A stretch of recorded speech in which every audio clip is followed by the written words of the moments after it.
अस्सलामु अलैकुम वरहमतुल्लाहि वबरकातुहू। इन्नल हम्दलिल्लाहि नहमदुहु व नस्तईनुहु व नस्तगफिरुह व नऊज़ु बिल्लाहि मिन शुरूरि अनफुसिना व मिन सय्यिआति अमालिना। मन यहदिहिल्लाहु फला मुदिल्ल लहु व मन युद्लिलहु फला हादिय लहु। व अशहदु अल्ला इलाहा इल्लल्लाहु व अशहदु अन्ना मुहम्मदन अब्दुहु व रसूलुहु। या अय्युहल्लज़ीना आमनुत्तक़ुल्लाहा हक़्क़ तुक़ातिही व ला तमूतुन्ना इल्ला व अंतुम मुस्लिमून।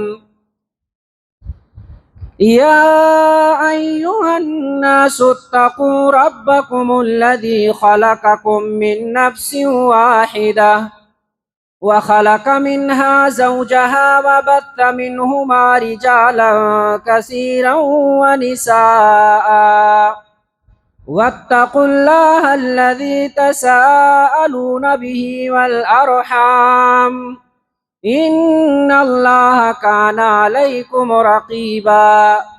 या अय्युहल्लज़ीना आमनुत्तक़ुल्लाहा व क़ूलू क़ौलन सदीदा युस्लिह लकुम अमालकुम व यग़फ़िर लकुम ज़ुनूबकुम व मन युतिइल्लाह व रसूलहु फ़क़द फ़ाज़ फ़ौज़न अज़ीमा। अम्मा बाद फ़इन्न खैरल हदीस किताबुल्लाह व खैरल हदी हुदा मुहम्मदिन सल्लल्लाहु अलैहि वसल्लम व शर्रुल उमूरि मुहदसातुहा व कुल्लु मुहदसतिन बिदअ व कुल्लु बिदअतिन ज़लाला व फ़ी रिवायतिन कुल्लु ज़लालतिन फ़िन्नार। फ़अऊज़ु बिल्लाहिस समीइल अलीम मिनश शैतानिर रजीम। बिस्मिल्लाहिर रहमानिर रहीम। वइज़ा बुश्शिरा अहदुहुम बिल-उन्सा ज़ल्ल वजहुहु मुस्वद्दन व हुवा कज़ीम यतवारा मिनल क़ौमि मिन सूइ मा बुश्शिरा बिहि अयुम्सिकुहु अला हूनिन अम यदुस्सुहु फित-तुराब। वक़ाल नबिय्यु सल्लल्लाहु अलैहि वसल्लम अद-दुनिया मताउन व खैरु मताइद दुनिया अल-मरअतु सालिहा औ कमा क़ाल नबिय्यु सल्लल्लाहु अलैहि वसल्लम। सदक़ल्लाहुल अज़ीम व सदक़ रसूलुहुन नबियुल करीम व नहनु अला ज़ालिका लमिनश शाहिदीन वश-शाकिरीन वल्हम्दुलिल्लाहि रब्बिल आलमीन।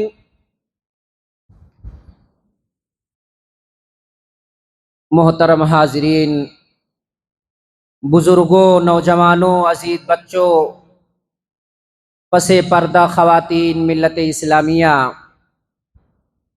हर किस्म की बड़ाई, किबरियाई, हम्दो तारीफ़, प्रशंसा अल्लाह रब्बुल आलमीन के लिए है, जो सारी कायनात का खालिक, मालिक, मुरब्बी, पालनहार है। बादहो करोड़ों दरूद व सलाम के फूल निशावर हों तमाम अम्बिया और रसूलों की पाकीज़ा जमाअत पर, खुसूसन आखिरी नबी ताजदार मदीना, शाफ़े महशर, शाफ़े रोज़ महशर, अम्बिया के सरदार, मदीना के ताजदार, मोमिनों के दिल की बहार जनाब मोहम्मद रसूलुल्लाह सल्लल्लाहु अलैहि वसल्लम की ज़ात अतहर पर। मोहतरम सामईन और सामियात, आज के इस इजलास में जिस उन्वान के तहत आपके सामने मुख्तसर वक्त में बातें रखने की कोशिश कर रहा हूँ, वो उन्वान है इस्लाम ने औरत को क्या दिया है।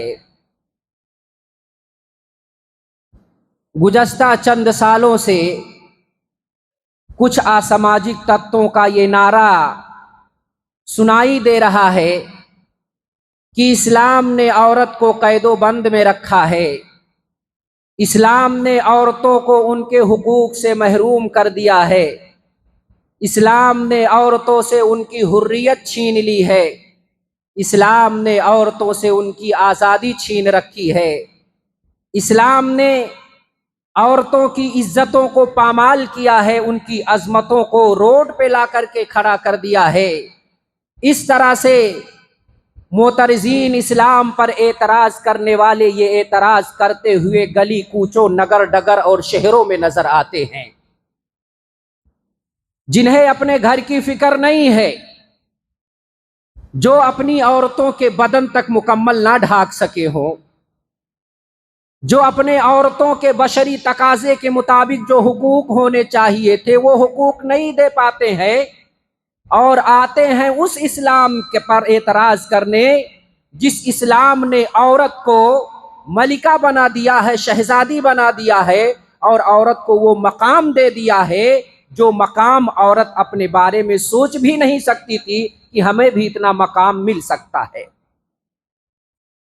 कहते हैं कि हम आह भी करते हैं तो हो जाते हैं बदनाम, वो कत्ल भी करते हैं तो चर्चा नहीं होता।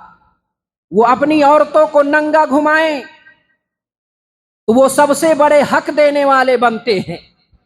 जो अपनी औरतों को साबुन और सरफ के पाउडर पर छोटे छोटे कपड़े में चिस्पा करके प्रचार करते नजर आते हैं, आज वो लोग भी मैदान के अंदर मखसूस रंगो रूप में, मखसूस लिबास में बरसात के मेढक की तरह निकल कर नारेबाजी करते हुए नजर आते हैं। मैं तुझको बताता हूं, शायर कहता है, तुझको बताता हूं तकदीर उमम क्या है, तुझको बताता हूं तकदीर उमम क्या है, शमशीरो सेना अव्वल ताऊसो रुबाब आखिर, तारीख जानना चाहते हो तुम हमसे, आओ हम तुमको तुम्हारी तारीख बताते हैं।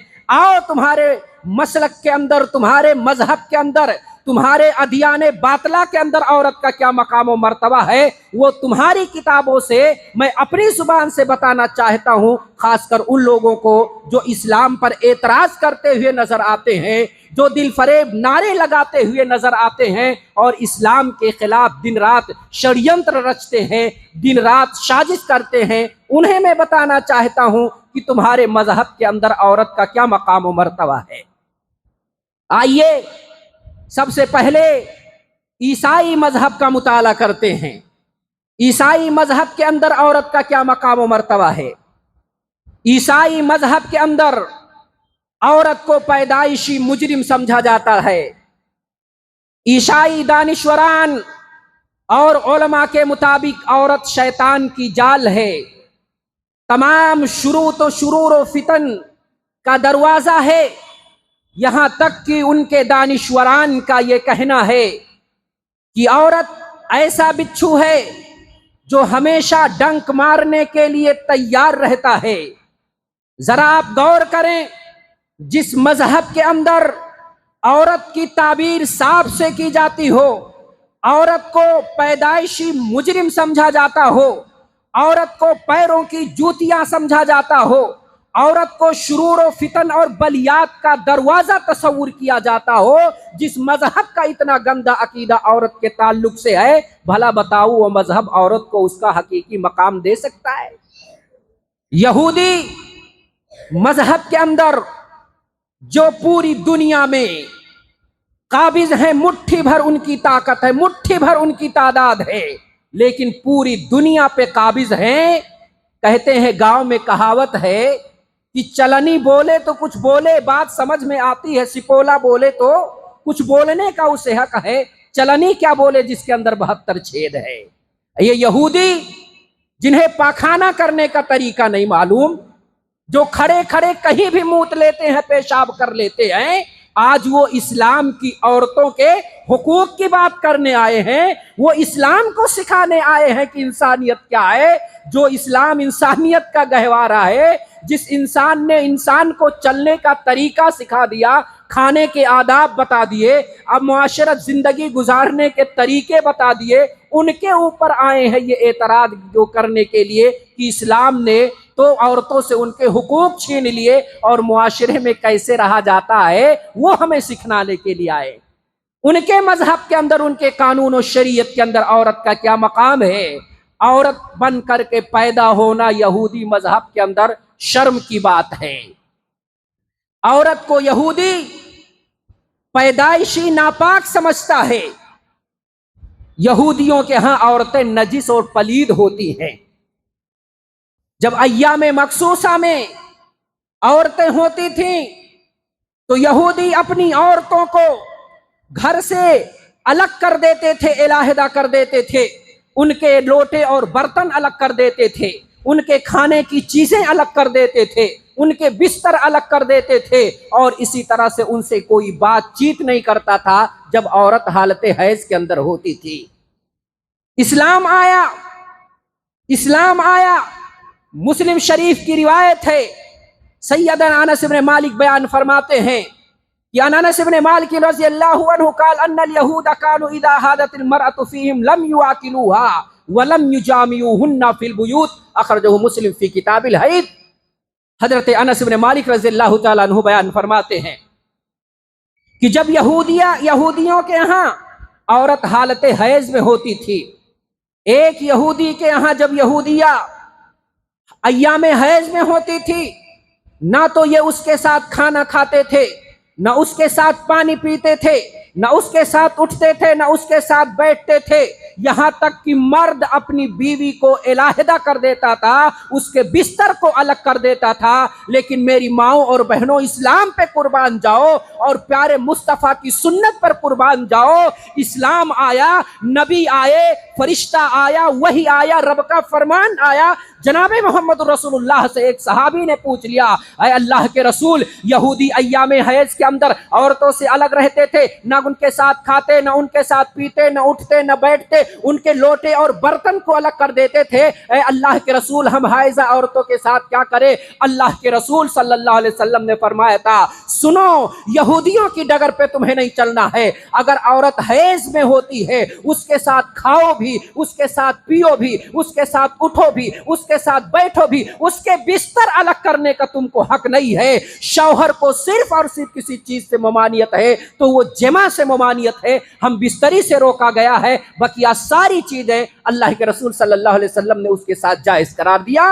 ये मकाम है जो इस्लाम ने औरतों को दिया। और यहूदी शरीयत के अंदर, यहूदी कानून के अंदर औरत को वरासत से महरूम कर दिया जाता है। एक औरत अगर शौहर जिंदा है, औरत अपने शौहर के प्रॉपर्टी और जायदाद में से वो हिस्सा नहीं पाती थी। लेकिन इस्लाम पर एतराज करने वाले, उनको ये बताने की हमें जरूरत है, इस्लाम आया तो कहीं पर औरत को बेटी के शक्ल में हिस्सा दिया वरासत के अंदर, कहीं पे माँ की शक्ल में हिस्सा दिया, कहीं पर बीवी की शक्ल में हिस्सा दिया, कहीं पर बहन की शक्ल में हिस्सा दिया, कहीं पर दादी और नानी के तौर पे हिस्सा दिया, कहीं फर्जन हिस्सा दिया, कहीं जो है तासीबन हिस्सा दिया, तो कहीं पर उलुल अरहाम के जुमर में ला करके इस्लाम ने औरत को उनके हक और हुकूक दिए। और जो इस्लाम पर एतराज करने वाले हैं, उनके लिए उन पर मुंह पर यह तमाचा है कि तुम जो इस्लाम पर एतराज करते हो, एतराज तुम पर उठता है कि तुमने औरतों को वरासत के अंदर हक से महरूम क्यों कर दिया, जबकि इस्लाम ने औरत को सारे हुकूक दिए जिसकी उसे जरूरत थी। और हमारे यहां मैं नाम लेना तो नहीं चाहता, लेकिन मैं आपको बताता चलूं कि जैसे ही आषाढ़ सावन का महीना आता है तो आपने गांव देहात में देखा होगा कि मखसूस किस्म के मेढक, जिनके रंग अलग, मखसूस रंग और कलर के मेढक निकल आते हैं, जिनका काम क्या है? न सुबह देखना है, न शाम, न दोपहर देखना है, न शाम। उनका सिर्फ और सिर्फ यही काम है कि पूरे दिन टर टर करना। उनका एक ही काम है, दिन हो या रात, दोपहर हो या शाम, चाहे वहां भीड़ हो या ना हो, उनका काम ही है टर टर करना। ऐसे ही कुछ असामाजिक तत्व आज भी पाए जाते हैं। मखसूस रंग है, मखसूस लिबास है, मखसूस हैयत कैफियत है, जिनकी हैयत कैफियत बिल्कुल बरसाती मेढकों की तरह से है। जैसे बरसाती मेढक का काम टर टर करना है, ऐसे ही इनका काम क्या है कि इस्लाम पे एतराज करना, नकाब पे एतराज करना, बुरके पे एतराज करना और ये कहना इस्लाम ने औरत को कैदो बंद में रखा, उसके हुकूक से महरूम कर दिया, उससे आज़ादी छीन ली, उसकी हुर्रियत को छीन लिया, जबकि इन जालिमों को मालूम होना चाहिए। माजी करीब का आप मुताला कीजिए, जब शौहर का इंतकाल हो जाता, पति का इंतकाल हो जाता, तो उस पति की जो विधवा होती थी वो विधवा पति के चिता पे लेट करके अपने आप को अग्नि के समर्पण कर देती थी, अग्नि के हवाले कर देती थी। वो आए हैं आज औरतों के हुकूक की बात दिलाने, जिनकी औरतें चिता पे लेट करके अपने आप को आग के हवाले कर देती थी। वो जिन्होंने अपनी औरत को वरासत से महरूम कर दिया, क्या मकाम और मर्तबा उनके यहाँ औरत को है जो औरतों के तन बदन जिस्म को ना ढाक पाए हो। आज वो बुरके पर एतराज करेंगे कि नहीं करेंगे? जो खुद नंगा है वो ये चाहता है कि सब लोग नंगे रहें। जो हराम खोरी करता है उसकी भी यही ख्वाहिश रहती, सब हराम खोर। जो बदकार होता है बदकारी ही को पसंद करता है। जो अपनी औरतों को नंगा घुमाते हैं वो चाहते हैं कि सब नंगे घूमें, लेकिन इस्लाम इसकी इजाजत नहीं देता है। इस्लाम ने क्या मकाम दिया? आओ मैं अपनी माँ और बहनों को बताता हूँ। इस्लाम ने तुम्हें क्या दिया? इस्लाम ने तुम्हें वो दे दिया जिसकी वो कल्पना भी नहीं करती होंगी, या जिसको वो सोच भी नहीं सकती थी। इतना कुछ इस्लाम ने उन्हें दे दिया है। मैं हजरत आदम से शुरू करूं तो ये बचा होगा। अल्लाह रब्बुल आलमीन ने आदम को कहां पैदा किया? जन्नत के अंदर पैदा किया। और हव्वा को कहां पैदा किया? जन्नत के अंदर पैदा किया। अगर अल्लाह चाहता तो हव्वा को जमीन पे पैदा कर सकता था, जन्नत के बाहर पैदा कर सकता था, खला मला फजा में पैदा कर सकता था, लेकिन रब ने औरत को पैदा करने के लिए जन्नत ही का इंतखाब क्यों किया? महफूज जगह का इंतखाब क्यों किया? अल्लाह रब्बुल आलमीन ने औरत जात की पहली जात को अल्लाह रब्बुल आलमीन ने जन्नत के अंदर पैदा करके औरतों का मकाम बता दिया कि ये तुम्हारा मकाम है, ये तुम्हारे जाई पैदाइश है। अल्लाह ने तुमको जन्नत में पैदा करके, जन्नत के कोठरी और घर में पैदा करके औरतों का ये दायरा बता दिया कि ऐ औरतों का दायरा बता दिया, ऐ हव्वा की बेटियों, तुम्हारा मकाम और मर्तबा घर है, यही घर तुम्हारे लिए जन्नत है। इस घर से अगर निकलोगी, किसी के बहकावे में आओगी, तो जिस तरह इबलीस के बहकावे में आकर के हव्वा ने और इसी तरह से आदम ने दरख्त का फल खाया, वो जन्नत से निकाल दिए गए। जिससे तालीम मिलती है कि अगर ये हव्वा की बेटियां अपने घरों को छोड़ करके बाहर का नजारा करने निकलेंगी तो शैतान से मुलाकात होगी, बदमाशों से मुलाकात होगी, बदकारों से मुलाकात होगी, फाहिशों से सामना करना पड़ेगा, जानियों से सामना करना पड़ेगा, और करीब है कि उनके बहकावे में आकर के वो जन्नत जैसे घर को छोड़ करके जहन्नम के रास्ते पे चल पड़े। और यहीं से सीख मिली कि औरतों का दायरे कार उनका घर है, क्योंकि अल्लाह रब्बुल आलमीन ने हव्वा को जन्नत के अंदर पैदा किया जो मुत्तकियों का घर है। अगर हव्वा की बेटियां वही काम करती हैं, अल्लाह के हुक्म को मानती हैं, रसूल की सुन्नत पे चलती हैं, तो अपने माँ के घर की वारिसा बनेंगी। अगर अल्लाह और उसके रसूल की मुखालिफत करेंगी तो अपने माँ हव्वा के घर की वो वारिसा नहीं बन सकती है। इस्लाम ने ये मकाम दिया कि औरत को जन्नत के अंदर पैदा किया। इसी वजह से कहा जाता है कि औरत का मैका क्या? जन्नत औरत का मैका है, क्योंकि उसकी माँ जो दुनिया की सबसे पहली माँ है, उसको अल्लाह रब्बुल आलमीन ने कहाँ पैदा किया? जन्नत के अंदर पैदा किया। और क्या मकाम है? हजरत इब्राहिम का किस्सा, जब उनके यहाँ लड़के की विलादत होती है, इब्राहिम के यहाँ इस्माइल पैदा होते हैं, अल्लाह रब्बुल आलमीन हुक्म देता है कि इब्राहिम अपने छोटे बच्चे और बीवी को ले जाओ और फला सहरा के अंदर छोड़ करके चले आओ। हजरत इब्राहिम अपने बेटे इस्माइल को लेते हैं, बीवी को साथ में लेते हैं, एक मशकेज़े में पानी और चंद खजूर लेकर के सहरा की तरफ निकल पड़ते हैं। बीवी को छोड़कर आने लगते हैं तो हजरत हाजर ने कहा था, शौहर मोहतरम कहाँ छोड़ करके जा रहे हो? हजरत इब्राहिम कोई जवाब नहीं देते हैं। दूसरी मर्तबा हजरत हाजर पूछ लेती हैं, मुझे इस रेगिस्तान और सहरा बयाबान में कहाँ छोड़ करके जा रहे हो? न यहाँ चरिंद परिंद नजर आते हैं, न दरिया समंदर, यहाँ कोई गड्ढा और तालाब है, न खाने के लिए कोई चीज, न पीने के लिए है, यहाँ छोड़ करके क्यों जा रहे हो? क्या ये हुक्म इलाही है? इब्राहिम ने कहा, यही मेरे रब का हुक्म है कि मैं तुमको, तुम्हारे बेटे को यहीं छोड़ करके चला जाऊं। हजरत हाजर कहती हैं, तब अल्लाह रब्बुल आलमीन मुझे जाए और बर्बाद नहीं करेगा। रिवायत के अंदर है, जब पानी खत्म हो गया, खजूर खत्म हो गए, बच्चे की प्यास को बुझाने के लिए हजरत हाजरा पहाड़ियों के बीच में दौड़ती हैं।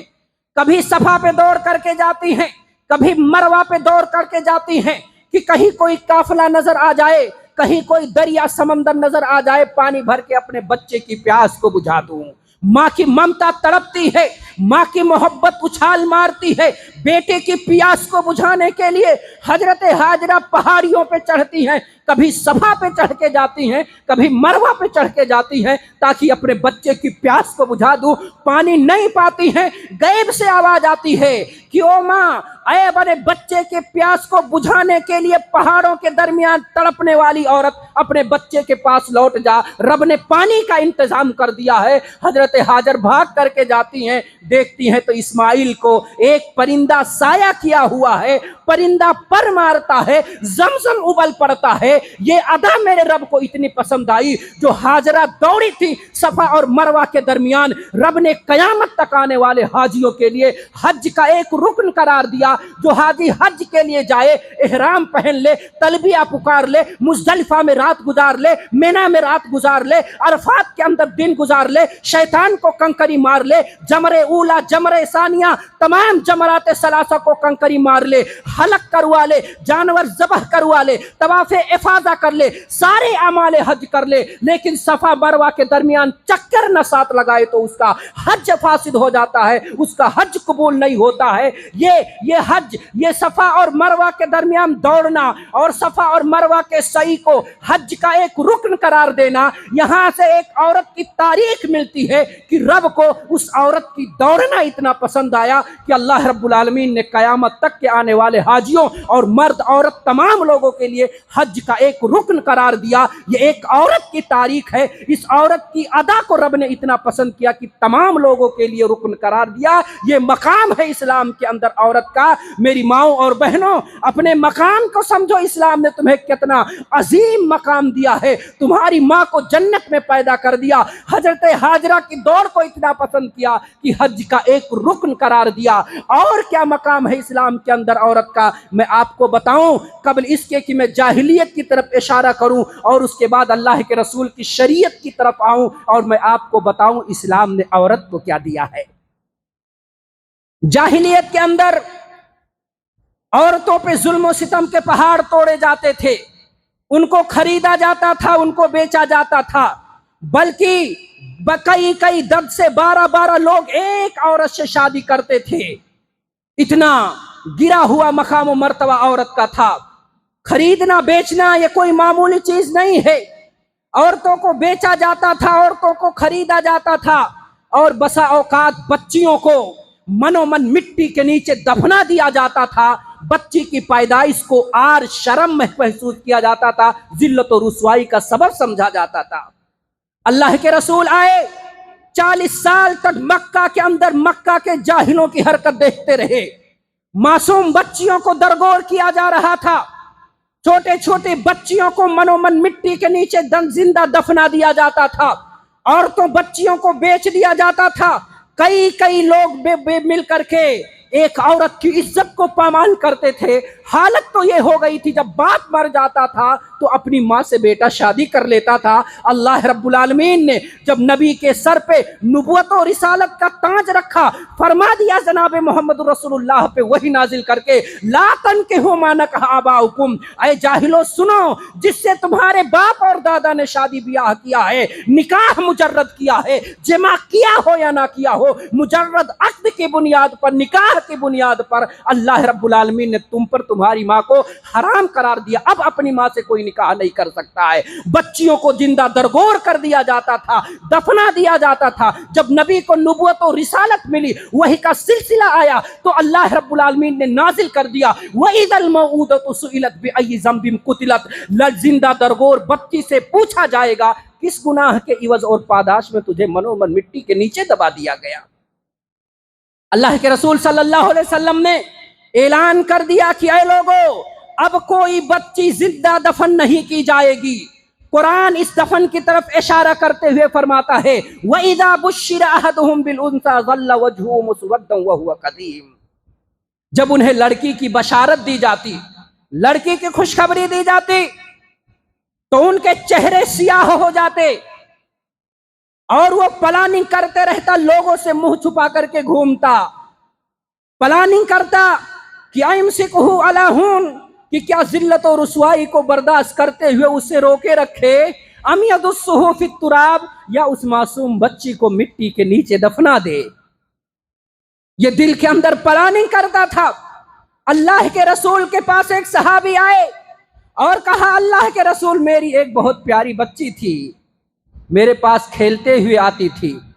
एक दिन मैं उसके उंगली को पकड़ा और ले जा करके रेगिस्तान के अंदर कब्र खोदा। जब मैं मिट्टी खोद रहा था, मेरे कपड़े पर मिट्टी जब आती तो वो बच्ची मेरे कपड़े से मिट्टी को डालती, मेरे मिट्टी को झाड़ती, और जब मैंने कमर के बराबर खोद लिया तो छोटी बच्ची के हाथ को खींच करके कब्र के अंदर गिरा दिया और उसके ऊपर से मिट्टी डाल दिया। वो बच्ची पुकार रही थी, अब्बू जान ये क्या कर रहे हैं आप, क्यों मिट्टी के नीचे मुझे दफना रहे हैं। बाप का कलेजा था, यह पत्थर था, रहम नहीं आया, बिल आखिर बच्ची को मिट्टी के नीचे दफना दिया। ये वाकयात और किस्से तफसीर की किताबों के अंदर मौजूद हैं और कुरान उसकी तरफ इशारा कर रहा है कि जब उनके यहाँ बच्चे की पैदाइश होती थी तो वो प्लानिंग करता कि इसको मिट्टी के नीचे दफना दूं या जिल्लत और रुसवाई को बर्दाश्त करते हुए इसे उसको घर के अंदर रोक के रखो। अल्लाह के रसूल आए, ऐलान कर दिया कि कोई अब किसी बच्ची को दफन नहीं करेगा। जनाबे मोहम्मद रसूलुल्लाह ने बच्चियों को वो मकाम दिया जो किसी मजहब और धर्म ने नहीं दिया। प्यारे रसूल सल्लल्लाहु अलैहि वसल्लम ने ऐलान कर दिया मन आला जारियतैन, जिसने दो बच्चियों की परवरिश की, वह हुआ व अना फिल जन्नति हाकदा व ज़म्मा साबियहु। अल्लाह के रसूल सल्लल्लाहु अलैहि वसल्लम ने फरमाया जिसने दो बच्चियों की परवरिश की, हत्ता तबलुगा, यहाँ तक कि वो बच्चियां जवान हो गई, परवरिश किया, शादी कर दिया। अल्लाह के रसूल फरमाते हैं बच्चियों की परवरिश करने वाला और मैं दोनों जन्नत के अंदर इस तरह से होंगे। इशारा कुर्बत की तरफ था कि वो मेरा करीबी बन करके रहेगा जो दो बच्चियों की परवरिश करेगा, यहाँ तक कि अच्छी परवरिश करके उनकी शादी कर दे। अल्लाह के रसूल सल्लल्लाहु अलैहि वसल्लम ने और औरत जात को क्या दिया। हजरत आयशा का बयान है, एक औरत दो बच्चियों को लेकर के आई, कई दिनों की भूखी, मां भी भूखी है, बच्चियां भी भूखी हैं। हजरत आयशा के पास आती है, हजरत आयशा से कहती है उम्मुल मोमिनीन कुछ खाने के लिए दे दो, मेरी बच्चियां कई दिनों की भूखी हैं। हजरत आयशा घर के अंदर तलाश करती हैं, देखती हैं सिर्फ एक खजूर है, एक खजूर ला करके उस औरत को देती हैं।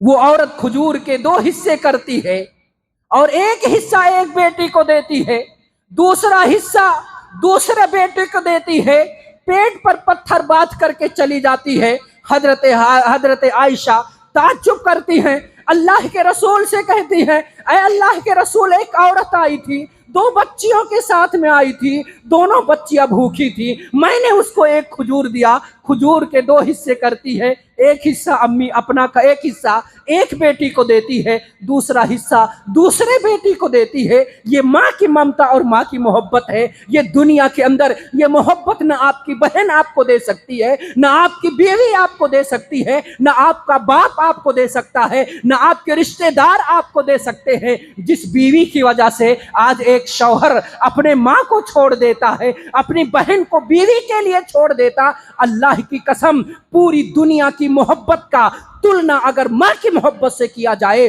तो माँ की मोहब्बत को अगलबियत हासिल होगी, माँ की मोहब्बत गालिब आ जाएगी। दुनिया के अंदर दो ही लोगों की मोहब्बत हकीकी होती है, या तो माँ की मोहब्बत हकीकी होती है, या तो बहन की हकीकी मोहब्बत जो मोहब्बत होती है वो हकीकी होती है। उस माँ ने अपने पेट पर पत्थर बांध करके अपनी दोनों बच्चियों को खजूर खिला दिया। रसूल से जब इसका जिक्र हुआ, अल्लाह के रसूल सल्लल्लाहु अलैहि वसल्लम ने बयान फरमाया, मनिबतुलिया मिन हाज़िहिल बनात, जो इस बेटियों के जरिया आजमाइश के अंदर डाला गया, उसने उनकी परवरिश की, अच्छी तरबियत की, अच्छे जगह उसकी शादी कर दी। कुन्ना सित्र लहू मिनन नार, ये बच्चियां उनके लिए जहन्नम से आड़ बन जाएंगी। कुरान और हदीस के अंदर कहीं ये नहीं कहा गया कि एक लड़के की परवरिश कर लो जन्नत मिल जाएगी। जहां भी जन्नत की फजीलत आई है बेटियों की परवरिश पे आई हुई है। क्यों? बेटी की जो मोहब्बत माँ बाप के लिए होती है वो किसी के लिए नहीं होती है। अगर आप आजमाना चाहते हैं तो आजमा करके देख लीजिए।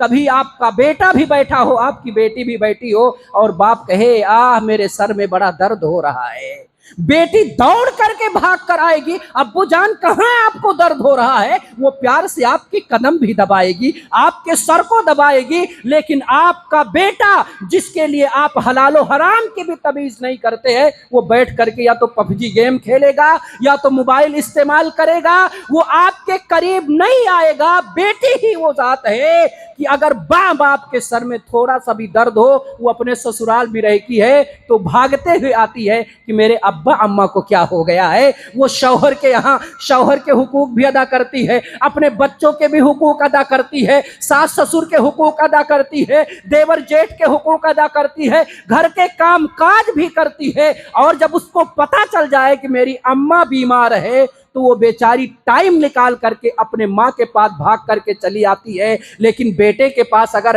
अब माँ और बाप फोन कर दे, बेटा तबीयत बहुत ज्यादा खराब है, तो कहता है फला डॉक्टर के पास चले जाओ, दवा लेकर के आ जाओ, मैं फोन कर देता हूं, मेरे पास टाइम नहीं है। सऊदी अगर बैठा हुआ है तो कमाने की इतनी लालसा और इतनी मोहब्बत उसे है कि माँ बाप बिस्तर पर, मौत की सांस, मौत का आलम है, जाकनी का आलम है, अब दम निकले कि तब दम निकले, लेकिन फिर भी बेटा अपने माँ बाप से मिलने या शहर छोड़ करके आने के लिए तैयार नहीं होता है। तो बेटियों और बहनों की आप कदर करें। अल्लाह के रसूल एक बार बैठे हुए थे, आपकी रज़ाई बहन आ गई, अल्लाह के रसूल ने अपनी चादर मुबारक को उठाया और जमीन पर बिछा दिया और कहा, बहना इस पे बैठ जाओ। उस बहन ने कहा, नहीं भैया आप ही बैठे। अल्लाह के रसूल ने कहा, मेरी बहन है, बहना तेरा हक है, तू इस पर बैठ जा। ये रसूल की मोहब्बत अपनी बहन के लिए थी। कहाँ गए आज के नौजवान, अपनी बहनों को, बीवियों के लिए छोड़ देते हो। साल साल भर बेचारी पड़ी रहती है, शौहर जुल्म उस पर करता है, क्या नहीं करता है, उसके पेट भरते हैं या नहीं भरते हैं। भाई इतना जालिम हो जाता है, 2-2 साल 1.5 साल हो जाता, बहन की खबरगिरी करने के लिए नहीं जाता है। जिस बीवी और बच्चे के लिए आदमी पूरी जिंदगी दांव पे लगा देता है, जानते हो इनकी मोहब्बत सबबी मोहब्बत होती है, मतलब की मोहब्बत होती है। कभी आप इनकी जरूरियात को पूरी ना करो, पूरी जिंदगी आप उनके साथ एहसान और सलूक करते रहो। एक मर्तबा अगर आपसे गलती हो गई, कहीं मौलवी कट पैजामा अगर ईद के अंदर बीवी को नहीं दिलाए ना, तो खलास, जब से तुम्हारे घर के अंदर आई मैंने चैनो सुकून देखा ही नहीं, कभी अच्छे लिबास से बतन नहीं किया। लेकिन बहन को साल में एक भी कपड़ा आप ना दो, उसके घर पे चले जाओ, तो आपकी बहन आपकी क्या इज्जत, क्या एहतराम करेगी। कभी अपने मुंह से ये नहीं कहे कि भैया आपने कपड़ा दिया या नहीं दिया, मुझे 200-500 रुपया दिया या नहीं दिया। बहन की जो मोहब्बत होती है ये इखलास वाली मोहब्बत होती है, उसके दिल से मोहब्बत निकलती है। और जो दीगर मोहब्बतें होती हैं आप बेहतर जानते हो उसकी क्या हकीकत है। मैं जिक्र कर रहा था बेटियों के हवाले से, ये बेटियां जहन्नम से आड़ बन जाती हैं।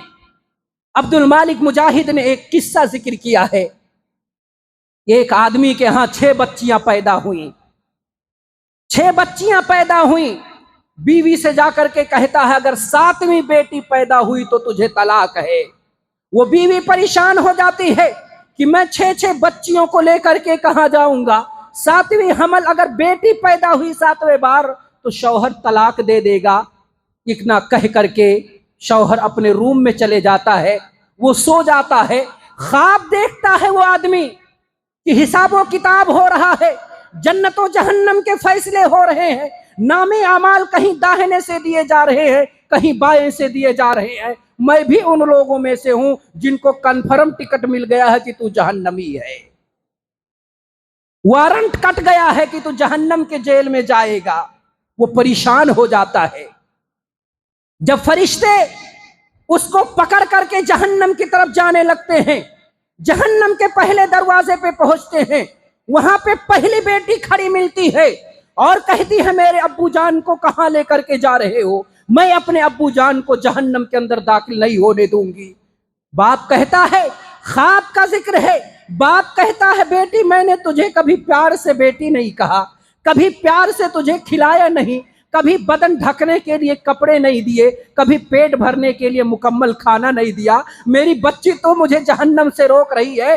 फरिश्तों से वो बच्ची कहती है अपने बाप को मैं जहन्नम के अंदर दाखिल नहीं होने दूंगी, इस शर्त के साथ कि मैं भी इसके साथ जाऊंगी। फरिश्ते दूसरे दरवाजे पे जाते हैं, दूसरी बेटी खड़ी हुई है कि मैं अपने बाप को जहन्नम के अंदर जाने नहीं दूंगी। तीसरे दरवाजे पे तीसरी बेटी मिल जाती है, चौथे पे चौथी बेटी मिलती है, पांचवे पे पांचवी बेटी मिलती है। छठे दरवाजे पे पहुंचते हैं तो सबसे छोटी बेटी मिलती है, हाथ फैला करके खड़ी है, ऐ फरिश्तों मेरे अब्बू जान को कहां ले जा रहे हो? मैं जहन्नम के अंदर दाखिल नहीं करने दूंगी। सातवें दरवाजे पे फरिश्ते पहुंचते हैं तो वहां पे कोई बेटी नहीं है। फरिश्ते उसको उठा करके जहन्नम में फेंकते हैं, इधर जहन्नम में गिरता है कि उधर आंख खुलती है, टांग उठा करके खड़े हो जाता है। अल्लाह ये क्या हो रहा है? फौरन भाग करके जाता है, बीवी के कदमों में गिरता है, माफी मांगता है और दुआ करता है, अल्लाहुम्मरज़ुक़ना साबिआ, ऐ अल्लाह मुझे देना,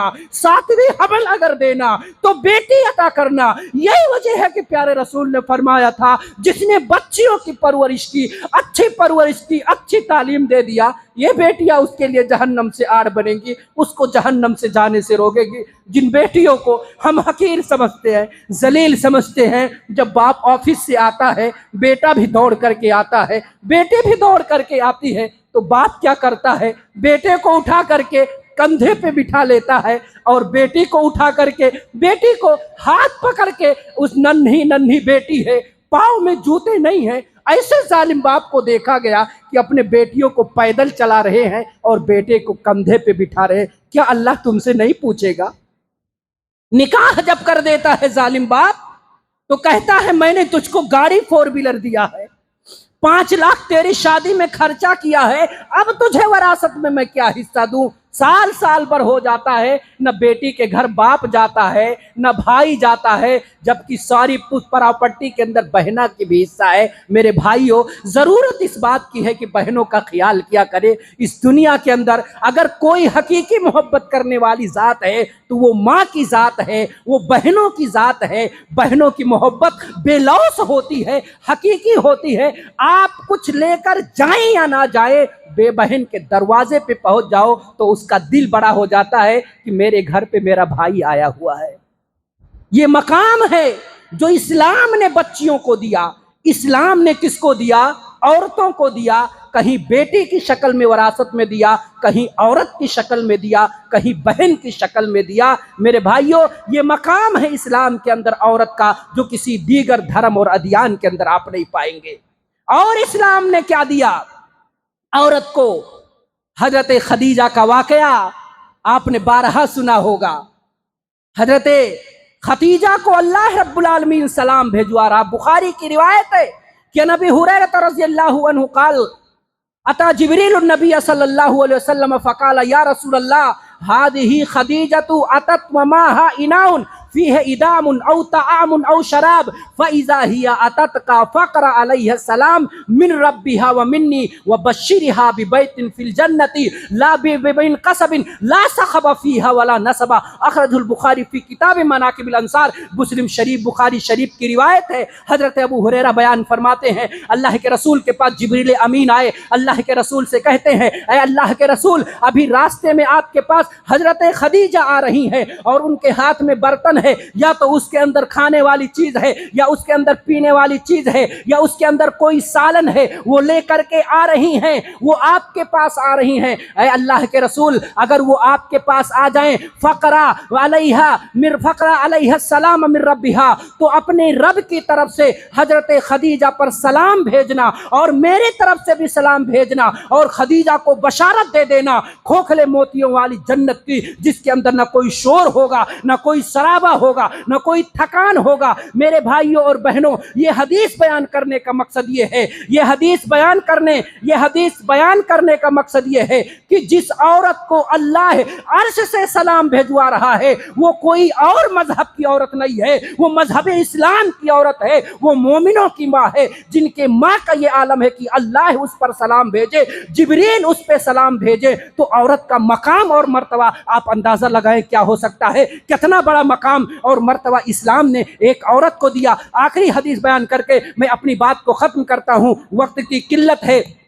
मैं आपको बताऊं कि इस्लाम ने औरत को क्या दिया। अल्लाह के रसूल सल्लल्लाहु अलैहि वसल्लम की बड़ी मशहूर हदीस है कि अनियास इब्न अब्दुल्लाह इब्न ज़ुबाब क़ाल रसूलुल्लाह सल्लल्लाहु अलैहि वसल्लम ला तदरिबू इमा अल्लाह फजा उमर इला रसूलिल्लाह सल्लल्लाहु अलैहि वसल्लम फ़क़ाल या रसूलल्लाह सल्लल्लाहु अलैहि वसल्लम ज़इरना निसा अल अज़वाजिहिन्ना फ़क़ाल फ़अरख़सा फ़ी ज़रबिहिन्ना फ़अताफ़ बि आले रसूलिल्लाह सल्लल्लाहु अलैहि वसल्लम निसाउन कसीर यशकुन अज़वाजहुन्ना फ़क़ाल नबी सल्लल्लाहु अलैहि वसल्लम लक़द ताफ़ा बि आले मुहम्मदिन सल्लल्लाहु अलैहि वसल्लम निसाउन कसीर लैसा उलाइका बिखियारकुम लैसा उलाइका बिखियारकुम। अल्लाह के रसूल सल्लल्लाहु अलैहि वसल्लम बयान फरमाते हैं, ला तदरिबूनी वा अल्लाह, अल्लाह की बंदियों पर हाथ नहीं उठाओ, अल्लाह की बंदियों यानी औरतों को मारो नहीं।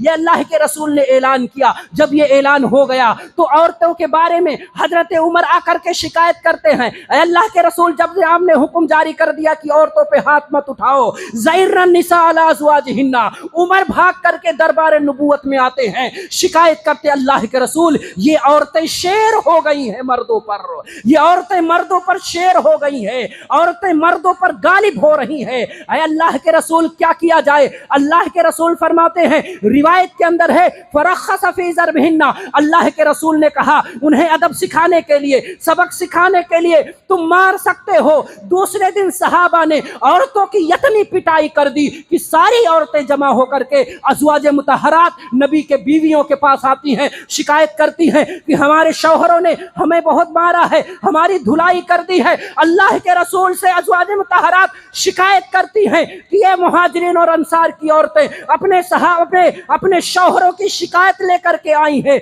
आप इसका कुछ हल निकालिए। अल्लाह के रसूल घर से निकलते हैं और कहते हैं, ऐ लोगों, आले मोहम्मद के घर को बहुत सारी औरतों ने घेर लिया है, जिन जिन लोगों ने अपनी औरतों पर जुल्म किया है, बगैर हक के उन्हें मारा है, वो कान खोल कर सुन ले, लैसा उलाइका बिखियारिकुम, ये अच्छे लोग नहीं हैं, ये बुरे लोग हैं जो औरतों पर हाथ उठाते हैं, औरतों पर जुल्म करते हैं, औरतों पर मारते हैं। अल्लाह के रसूल ने ऐलान किया, लैसा उलाइका बिखियारिकुम, जो अपनी मर्दांगी का इजहार औरतों पे करे, अपनी कुव्वत औरतों पे दिखाए, बगैर गलती के मारे, बात बात पर गाली दे, लैसा उलाइका बिखियारिकुम, ये लोग अच्छे नहीं है। और अल्लाह के रसूल एक जगह फरमाते हैं, खियारिकुम खियारिकुम ले अहलिही, तुम में से जो सबसे बेहतर है, जो अपनी बीवी के लिए बेहतर हो, जो अपने घर के लिए अच्छा हो, समाज में बुरा ही सही, वो शरीयत के निगाह में अच्छा है। जो बीवी के लिए बुरा है, घर के अंदर उसके अखलाक सही नहीं है, बाहर कितना भी बड़ा फरिश्ता बना घूमे, शरीयत के निगाह में अच्छा नहीं है। अच्छा कौन है? जो बीवियों पे हाथ ना उठाए। अब हमारी माएँ और बहनें यह ना सोचें कि अब हम अपने मर्दों पे शेर हो जाएं। और एक हदीस मैं और आपको बताता चलूं ताकि बैलेंस बराबर हो जाए, इफरात और तफरीत का माहौल ना रहे। ये मकाम इस्लाम ने औरत को दिया, बच्चियों को दिया, माओं को दिया। माँ की शक्ल में माँ का मकाम क्या है, बेहतर वक्त नहीं इजाजत देता कि उस पर मैं रोशनी डालूं। माँ का इस्लाम के अंदर कितना बड़ा मकाम और मर्तबा है, औरत का कितना बड़ा मकाम और मर्तबा है इस्लाम के अंदर। और साथ ही साथ मेरी माँ और बहनें, एक और चीज कान खोल करके सुन ले कि ये सारी फजीलतें कब मिलती हैं, जब आप उसके उसूलों पर अमल करेंगे। अल्लाह के रसूल सल्लल्लाहु अलैहि वसल्लम की हदीस है कि इज़ा सल्लतिल मरअतु खम्सहा व सामत शहरहा व हसनत फर्जहा व अताअत बालहा दखलत मिन अय्यि अबवाबिल जन्नति समानियति शाअत। अल्लाह के रसूल सल्लल्लाहु अलैहि वसल्लम बयान फरमाते हैं, जिस औरत ने 5 वक्त की नमाजें पढ़ी, महीने में रोजे रख लिए और इसी तरह से अपनी शर्मगाह की हिफाजत शादी से पहले भी किया, शादी के बाद भी किया, उसके अंदर उसने कोई खयानत नहीं किया और अपने शौहर की उसने इताअत कर ली, प्यारे रसूल ने उनको सर्टिफिकेट दे दिया, दखलत मिन अय्यि अबवाबिल जन्नत समानियति शात, वो जन्नत के 8 दरवाजों में से जिस दरवाजे के अंदर से चाहे वो दाखिल हो सकती है। जब औरतों के हुकूक की बात आई है तो अनस की हदीस सुनते चले। अनस इब्न मालिक रज़ियल्लाहु अन्हु क़ाल रसूलुल्लाह सल्लल्लाहु अलैहि वसल्लम ला यसलुहु अन यसजुदा बशरुन ले बशरिन वलौ सलुहा अन यसजुदा बशरुन ले बशरिन ला अमरतुल मरअत अन तस्जुदा ले ज़ौजिहा कल्ला वल्लदी नफ्सी बियदिही अन लौ अन्न मिन कदमिही इला मफरक़ रासिही कुरहतुन तंबिशु बिशैबिल क़ैह वसदीद सुम्मा अक़बलत तलहसहु मा अद्दत हक़्क़हु। अल्लाह के रसूल सल्लल्लाहु अलैहि वसल्लम बयान फरमाते हैं, कहते हैं किसी इंसान के लिए जायज़ नहीं है कि वो किसी इंसान का सजदा करे, सजदा सिर्फ रब के लिए है, इंसान के लिए सजदा करना जायज़ नहीं है, चाहे वो इमाम हो या मुफ्ती हो, चाहे पीर हो या फ़कीर हो, गौस हो या कुतुब हो, चाहे उसका ताल्लुक अब्दाल से हो, चाहे वो अब्दुल कादिर जिलानी हो, चाहे वो कोई और हो, चाहे वो ख्वाजा मोइनुद्दीन चिश्ती हो या वो अजमेरी हो या कोई और बाबा और पीर हो, अगर सजदा किसी के लिए जायज है तो अल्लाह की जात है, अल्लाह की जात के अलावा किसी मरे हुए इंसान के लिए सजदा जायज नहीं है। जब जिंदे के लिए जायज नहीं है तो मुर्दे के लिए जायज नहीं हो सकता। अल्लाह के रसूल ने इसी वजह से कहा था कि जब आदमी मुर्दा तुम्हारे सामने हो, खड़े खड़े फातिहा पढ़ लेना, खड़े खड़े सूरा पढ़ लेना, खड़े खड़े दरूद सलाम भेज लेना, खड़े खड़े सलाम पढ़ लेना, खबरदार रुकू नहीं करना, खबरदार सजदा नहीं करना, ताकि आने वाले लोग उसको दलील बनाकर कि अगर मैयत की जनाजे पर सजदा करने को अगर रवा और जायज अल्लाह के रसूल करार देते तो कहने वाला ये कहता कि ये देखो मुर्दा सामने है, यहाँ पे जब सजदा किया जा रहा है तो ये मनोमन मिट्टी के नीचे चले जाए तो सजदा करने में क्या कबाहत है। इसी जरिया को अल्लाह के रसूल ने बंद करते हुए कहा कि कोई किसी के लिए सजदा ना करे और नमाज के अंदर और इसी तरह से जनाजे के अंदर जो है वो रुकू और सजदा ना करे। अल्लाह के रसूल बयान फरमाते हैं कि किसी इंसान के लिए जायज़ नहीं कि इंसान का सजदा करे। अल्लाह के रसूल फरमाते हैं अगर किसी इंसान के लिए इंसान का सजदा जायज़ होता तो औरतों को हुक्म देता अपने शौहरों का सजदा करे। कसम है उस जात की जिसके हाथ में मोहम्मद की जान है,